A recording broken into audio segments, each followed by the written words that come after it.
Then, on the veranda of the house, buffeted by the frozen wind, he stood for prayer. I followed behind him, a shadow mimicking the movements of a light. The recitation of Auftiga and the chapter Anar flowed with such a solemn grace, as though the words themselves possessed a weight, settling slowly upon the cold floor.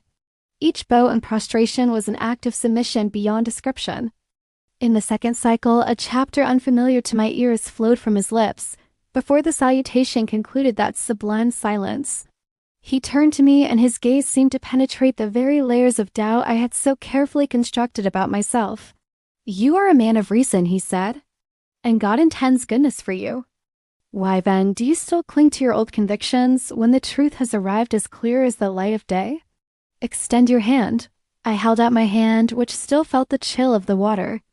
Our fingers met in a clasp that sent a warmth coursing to the very center of my heart. "Say it," he whispered. "I submit my face to God." And so I spoke the words.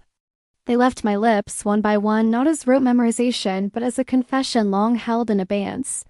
The testimony to the oneness of God and the messengership of Muhammad, his servant. When the final sentence was uttered, he rose. I stood as well, and in that instant my consciousness returned. I was still in the veranda, alone, with the night wind biting at my skin. The warmth of the dream had vanished, leaving behind a void from which a cry was born. It was not a cry of fear, but of the shock of a soul newly touched by that which transcends all reason. The entire household was awakened. My father was the first to arrive, his face etched with concern in the dim light of an oil lamp. "What is it, Hilal?" Gasping for breath, I recounted everything.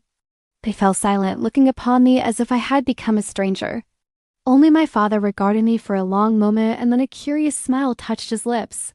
"Go back to sleep," he said softly. "We will speak of this tomorrow." Up next, part 3.